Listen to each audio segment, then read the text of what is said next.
Bismillahirrahmanirrahim.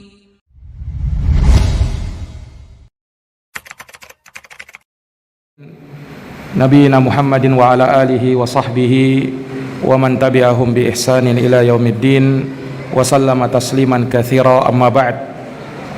Ikhwani fi din wa akhwati fillah, a'azzani Allah wa iyyakum. Alhamdulillah, pada malam hari ini kembali dengan taufik darinya kita dapat melanjutkan pembahasan kita dari kajian tuntas kitab Al-Arba'in An-Nawawiyah lil Hafidh Abu Zakaria Yahya bin Sharaf An-Nawawi rahimahullahu ta'ala. Kita baca hadis yang berikutnya, Al-Haditsus Sadis, hadis yang ke-6. Kata Imam Nawawi rahimahullahu ta'ala, Anin Nu'man ibni Bashirin radhiyallahu ta'ala anhuma qala sami'tu Rasulullah sallallahu alaihi wasallam yaqul. Dari An-Nu'man ibnu Bashir, semoga Allah meridhai keduanya, ya, karena beliau dan bapaknya yaitu Bashir bin Amr, ya, kedua-duanya adalah sahabat dari sahabat Nabi sallallahu alaihi wasallam, dan mereka adalah sahabat Ansar, yaitu sahabat yang tinggal di kota Madinah. Iya. Dan sahabat An-Nu'man ibnu Bashir ini termasuk dari sahabat yang pertama-tama masuk Islam. Nah, dan juga dipuji oleh Allah Subhanahu wa taala di dalam Al-Qur'an, was-sabiqunal awwalun minal muhajirina wal ansar walladzina tabauhum bi ihsan radhiyallahu anhum wa radu'an. Orang-orang terdahulu lagi pertama masuk Islam dari kalangan muhajirin dan ansar, dan orang-orang yang mengikuti mereka dengan baik, Allah ridha kepada mereka dan mereka pun ridha kepada Allah Subhanahu wa taala. Iya. Beliau meriwayatkan hadis ini, sami'tu Rasulullah sallallahu alaihi wasallam yaqul. Kata beliau, aku mendengar Rasulullah sallallahu alaihi wasallam bersabda, innal halala bayyinun wa innal harama bayyinun wa bainahuma umurun mushtabihat. Sesungguhnya yang halal itu jelas dan sesungguhnya yang haram itu jelas. Antara keduanya ada perkara yang syubhat. Antara keduanya ada perkara yang syubhat. La ya'lamuhunna katsirun minan nas. Kebanyakan manusia tidak mengetahuinya. Famanittaqas syubhat faqad istabra'a li dinihi wa 'irdih. Barang siapa yang menjauhkan dirinya dari perkara syubhat, maka dia telah menjaga dan membersihkan agama dan kehormatannya. Wa man waqa'a fi syubhat waqa'a fil haram. Tapi siapa yang terjatuh dalam perkara syubhat, maka dia terjatuh dalam perkara yang haram. Perumpamaannya karra'i yar'a haulal hima yushiku ayarta'a fih, seperti pengembala kambing yang mengembalakan kambingnya di daerah atau di sekitar daerah larangan. Dikhawatirkan dia akan masuk ke dalam daerah larangan tersebut. Ala wa inna likulli malikin hima. Ketahuilah, setiap raja itu memiliki daerah larangan. Ala wa inna himallahi maharimuh. Dan ketahuilah bahwa daerah larangan Allah adalah perkara-perkara yang diharamkannya. Ala wa inna fil jasadi mudghatan. Ketahuilah di dalam jasad ada sekerat daging. Idza salahat salahal jasadu kulluh. Apabila dia baik, maka baik pula seluruh jasad. Wa idza fasadat fasadal jasadu kulluh. Dan apabila dia rusak, maka rusak pula seluruh jasad. Ala wahiyal qalbu. Ketahuilah dia adalah hati yang ada di dalam dada manusia. Rawahul Bukhari wa Muslim. Hadis ini diriwayatkan oleh Imam, adalah hadis yang agung. Imam Ibnu Daqiqil Id mengatakan, hadal haditsu aslun azimun min usulis syariah. Hadis ini merupakan landasan yang sangat agung dari landasan-landasan syariat. Dan Imam Abu Daud mengatakan, al-Islamu yaduru ala arba'ati ahadits. Islam itu berputar pada 4 hadis Nabi. Iya. Yang pertama hadis innamal a'malu binniyat, ya. Itu sesungguhnya amal tergantung dengan niatnya. Kemudian hadis Nabi sallallahu alaihi wasallam, man ahdasa fi amrina hadza ma laysa minhu fahuwa raddun. Dalam riwayat Muslim, man amila amalan laisa alaihi amruna fahuwa raddun. Kemudian hadis ketiga adalah hadis ini, innal halala bayyinun wa innal harama bayyinun wa bainahuma umurun mustabihat.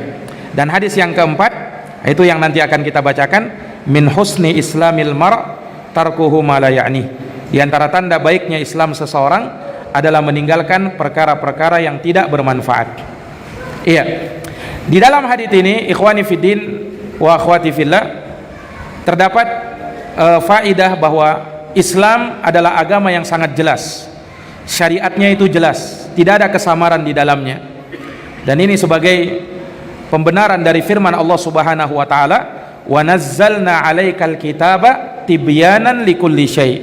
Dan sesungguhnya kami menurunkan Al-Qur'an sebagai penjelas segala sesuatu, wa hudaw wa rahmah wa busyra lil muslimin, dan juga sebagai petunjuk dan rahmat serta kabar gembira bagi kaum muslimin. Dan Nabi kita Muhammad sallallahu alaihi wasallam bersabda, laqad taraktukum 'alal mislil bayda lailuha kanahariha la yazighu anha illa halikun. Sesungguhnya kata Nabi, aku tinggalkan kalian di atas suatu syariat yang sangat bersih, yang sangat putih, yang sangat jelas. Saking jelasnya, malamnya sama seperti siangnya, sehingga tidak ada yang menyimpang setelahnya kecuali dia akan binasa. Iya. Nah, ini para hadirin yang dirahmati dan dimuliakan oleh Allah Subhanahu wa taala. Jadi para ulama membagi hukum syariat itu tidak lepas dari 3 bagian. Yang pertama, ada yang perkaranya sangat jelas, tidak ada kesamaran di dalamnya. Semua orang tahu bahwasanya ini adalah halal. Ini perkara yang dibolehkan. Nah, contoh misalnya makan, minum, berpakaian, tidur. Ini perkara yang mubah, halal, dan kehalalannya jelas. Tidak ada seorang pun di dunia ini yang mengatakan bahwa berpakaian itu haram, makan dan minum itu haram. Ini perkaranya jelas, halalnya jelas. Nah, ada juga yang haramnya jelas haramnya. Iya. Nah, seperti misalnya zina, itu jelas keharamannya. Nah, mencuri itu jelas keharamannya, makan harta riba itu jelas haramnya. Dan secara umum kesyirikan, kebid'ahan, kemaksiatan dengan berbagai macam jenis dan bentuknya itu diharamkan. Dan keharamannya sangat jelas. Tidak ada kesamaran di dalamnya. Nah, dan yang ketiga, ini perkara yang dikatakan perkara syubhat. Iya. Perkara syubhat yakni perkara yang samar, bisa jadi halal, bisa jadi haram. Mungkin dia halal dan mungkin dia haram. Itulah syubhat. Nah, perkara syubhat ini kata Nabi apa? La ya'lamuhunna katsirun minan nas. Kebanyakan manusia tidak tahu. Nabi tidak mengatakan seluruh manusia, mengatakan wa in tuti aktsara man fil ardi yudhilluka an sabilillah. Jika kamu mengikuti kebanyakan manusia yang ada di muka bumi ini, maka niscaya mereka akan menyesatkan kamu dari jalan Allah Subhanahu wa taala.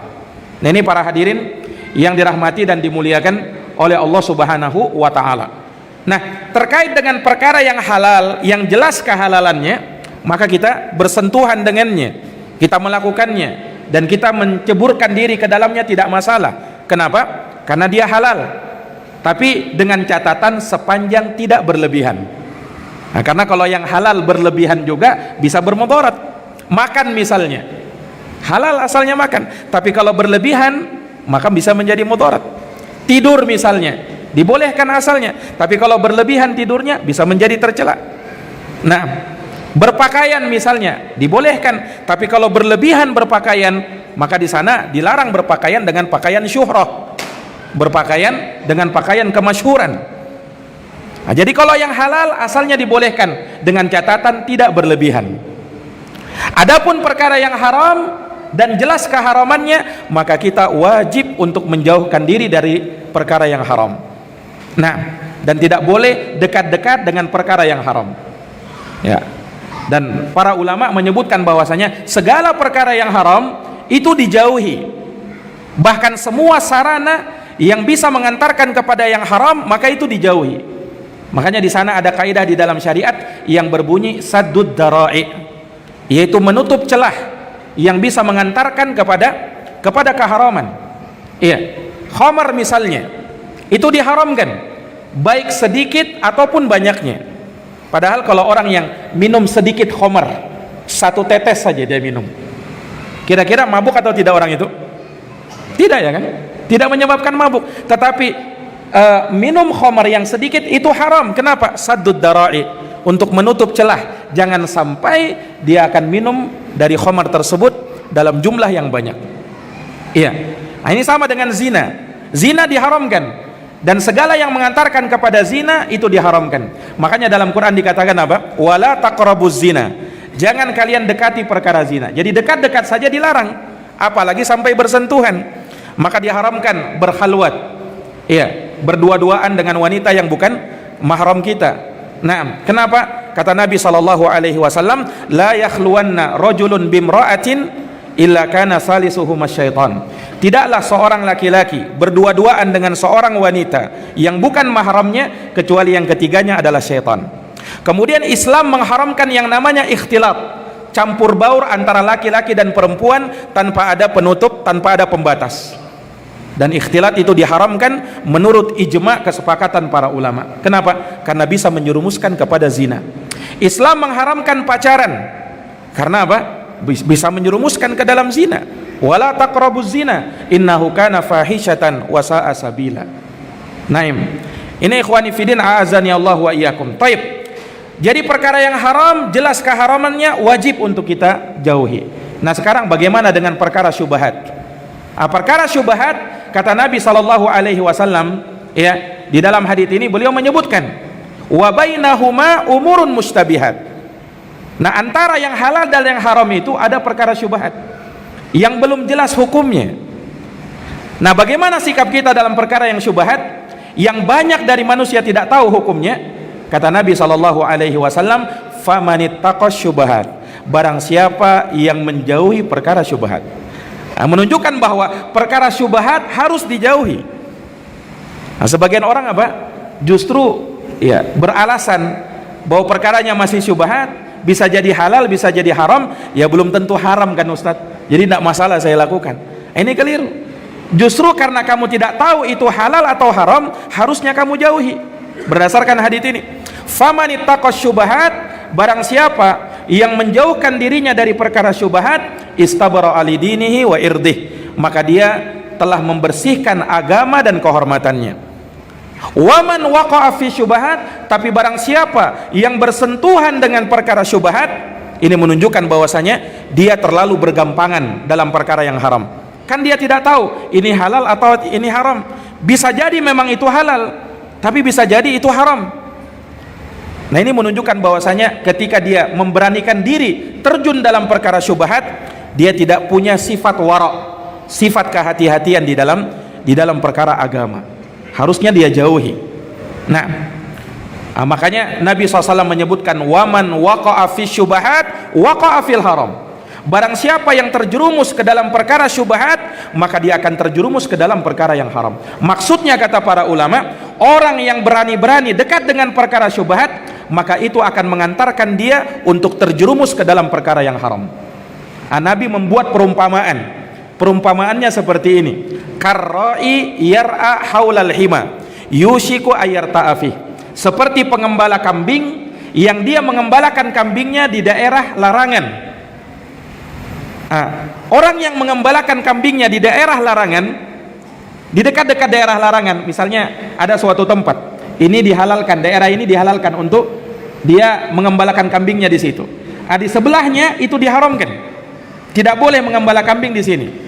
Maka dia pun mengembalakan kambingnya di sini dan dekat-dekat dengan daerah larangan. Apa yang terjadi? Bisa jadi kambingnya akan apa? Masuk ke dalam daerah larangan. Apalagi seekor kambing, dia hewan yang tidak berakal.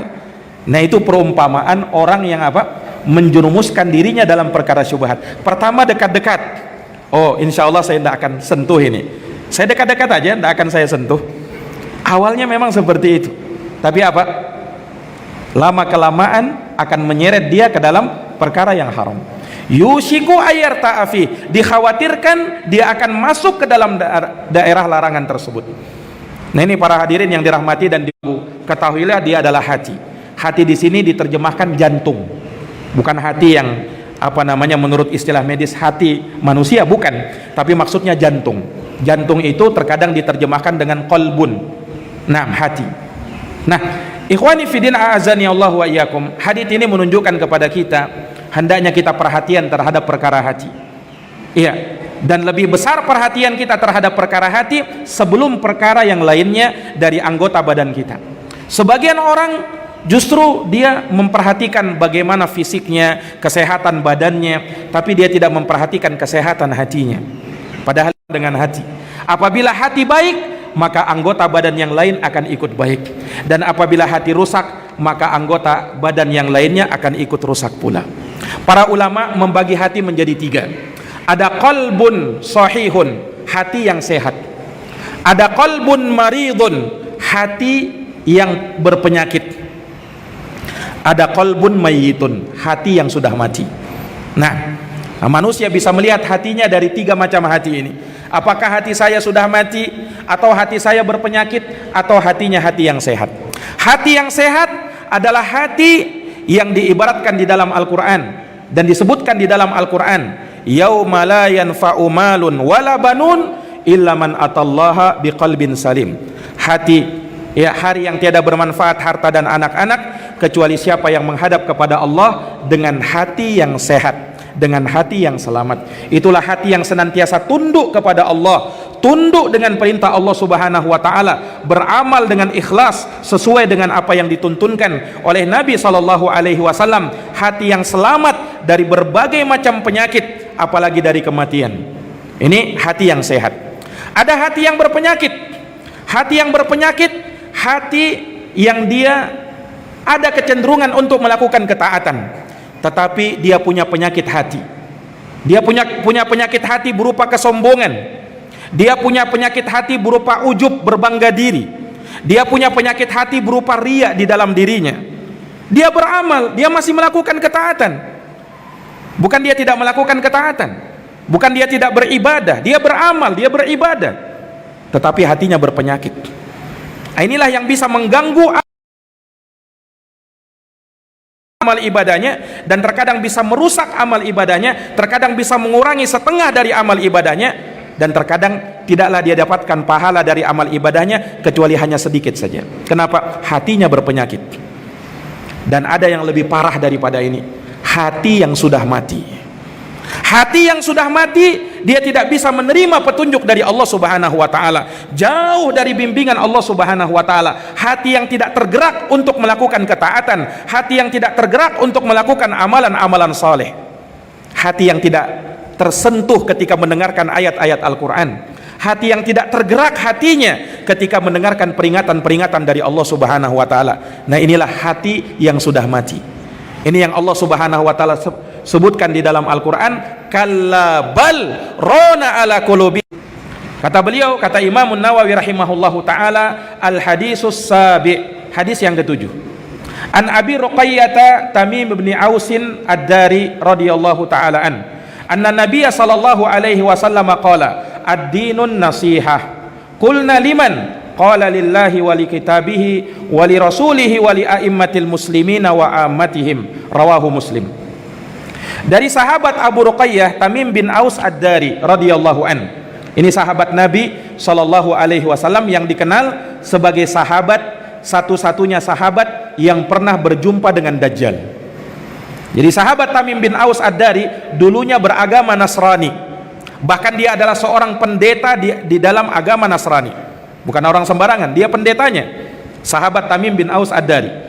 Nah, beliau pernah menceritakan bahwa dulu beliau adalah seorang nelayan. Iya.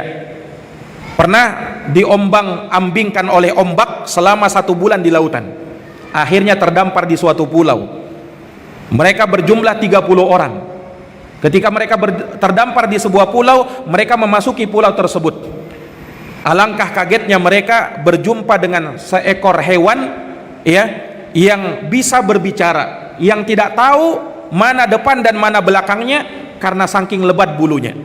Hewan ini bernama jassasah. Maka hewan inilah yang mengabarkan bahwasanya di dalam pulau ini ada sebuah rumah. Di situ ada seseorang yang dia sangat rindu dengan kabar-kabar kalian. Maka mendengarkan ada manusia, maka sahabat Tamim dan 29 orang kawannya itu cepat-cepat masuk ke dalam pulau tersebut untuk menemui orang ini. Maka ketika dia masuk ke dalam pulau tersebut, maka betul seperti yang dikatakan oleh jassasah, ada sebuah rumah, dan ketika mereka memasukinya, maka sahabat Tamim bin Aus Ad-Dari menyebutkan bahwa di situ ada seseorang yang tinggi besar, yang aku tidak pernah melihat manusia seperti itu. Diikat leher, tangan dan kakinya, dan dia bisa berbicara layaknya manusia. Dia bertanya dengan pertanyaan-pertanyaan. Naam, dia bertanya tentang apa dan bagaimana kebun korma yang ada di Baisan, apakah masih berbuah ataukah tidak. Dia pun bertanya tentang danau yang disebut dengan Bi'run Tabariyah, danau Tiberias, apakah masih ada airnya ataukah tidak. Kemudian dia juga bertanya tentang air atau mata air Thughar, apakah masih ada mata airnya ataukah tidak. Dia pun bertanya tentang seorang nabi ummi yang muncul dari Arab, apakah sudah muncul orangnya ataukah belum. Kemudian nampaklah bahwasanya orang ini adalah Dajjal. Orang ini adalah Dajjal. Dijawab oleh sahabat Tamim bin Aus Ad-Dari, dan dengan sebab inilah sahabat Tamim bin Aus Ad-Dari masuk Islam. Beliau datang kepada Nabi, kemudian bersyahadat di hadapan Nabi, menceritakan hadits ini kepada Nabi sallallahu alaihi wasallam, dan Nabi membenarkannya. Ini sahabat Tamim bin Aus Ad-Dari, satu-satunya sahabat yang pernah berjumpa dengan Dajjal. Ikhwani fiddin, a'azani Allah wa iyyakum. Sahabat Tamim bin Aus Ad-Dari itu tidak banyak meriwayatkan hadis dari Nabi. Disebutkan hanya 18 hadis saja yang beliau riwayatkan dari Nabi. Salah satunya hadis ini.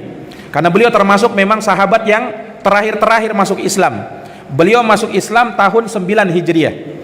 Sementara Nabi meninggal tahun 11 Hijriah. Jadi hanya 2 tahun aja bersahabat dengan Nabi. Makanya tidak banyak hadis yang diriwayatkannya. Nah, salah satu hadis yang diriwayatkan oleh sahabat Tamim bin Aus Ad-Dari, hadis yang mulia ini dimasukkan oleh Imam An-Nawawi di dalam kitabnya Al-Arba'in. Rasulullah SAW bersabda, ad-dinun nasihah, agama adalah nasihat. Dalam satu riwayat Nabi mengulangnya sampai 3 kali. Ad-dinun nasiha, ad-dinun nasiha, ad-dinun nasiha. Agama itu nasihat, agama itu nasihat, agama itu nasihat. Nabi ulang 3 kali, menunjukkan apa? Menunjukkan bahwasanya perkara ini sangat penting, dan bahwasanya agama kita memang bangunannya, dasarnya, landasannya itu di atas nasihat. Ikhwani fiddin, a'azani Allah wa iyyakum. Ad-din, agama, secara bahasa itu punya beberapa makna. Ad-din bisa bermakna millah. Inilah yang dimaksud di dalam hadis ini. Ad-din juga terkadang bisa bermakna yaumul jaza, hari pembalasan. Makanya firman Allah, maliki yaumiddin atau maliki yaumiddin, penguasa hari pembalasan, penguasa atau raja hari pembalasan. Ad-din di situ diterjemahkan dengan hari pembalasan. Hari pembalasan. Dan terkadang ad-din bisa bermakna al-ibadah wal amal.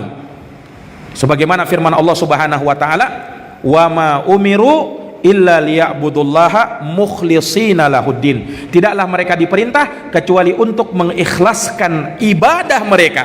Jangan diterjemahkan di situ agama, tapi amalan mereka, ibadah mereka hanya untuk Allah Subhanahu wa taala. Dan terkadang ad-din bermakna millah, sebagaimana firman Allah, "Innad dina indallahil Islam." Sesungguhnya ad-din, agama yang diridhoi di sisi Allah adalah Islam. Ikhwani fiddin, a'azani Allah wa iyyakum. Karena agama kita dibangun di atas nasihat, oleh karenanya seseorang yang mau selamat dari yang namanya kerugian harus saling menasehati dalam menetapi kesabaran dan dalam menetapi kebenaran. Itulah yang kita baca dan sudah kita hafalkan ayatnya di dalam Quran. Allah berfirman, wal asr, demi masa, innal insana lafi khusur, sesungguhnya manusia benar-benar berada di dalam kerugian, kecuali 4 golongan manusia. Illalladzina amanu, orang yang beriman, wa amilus solihat, orang yang melakukan amal soleh, wa tawassaw bil haq wa tawassaw bis sabar, orang yang saling bertausiah menyampaikan nasihat untuk menetapi kebenaran, dan bertausiah, saling nasihat menasihati untuk menetapi kesabaran. Nah, itu jalan selamat kita supaya kita selamat dari yang namanya kerugian. Makanya Nabi SAW membaiat sahabat untuk memberikan nasihat kepada kaum muslimin. Kata sahabat Jarir bin Abdullah Al-Bajali, bayatu Rasulullah sallallahu alaihi wasallam ala sam'i wa ta'ah wan nushu likulli muslimin. Aku membaiat Nabi sallallahu alaihi wasallam untuk mendengar dan taat, dan untuk memberikan nasihat kepada sesama kaum muslimin. Nah, dan hak seorang muslim atas muslim yang lainnya ada 6, kata Nabi. Salah satunya, wa idastansahaka fansahlahu, apabila dia minta nasihat kepadamu, maka berilah nasihat kepadanya. Ini menunjukkan bahwa agama kita adalah agama yang dibangun di atas nasihat. Nah, nasihat ini untuk siapa?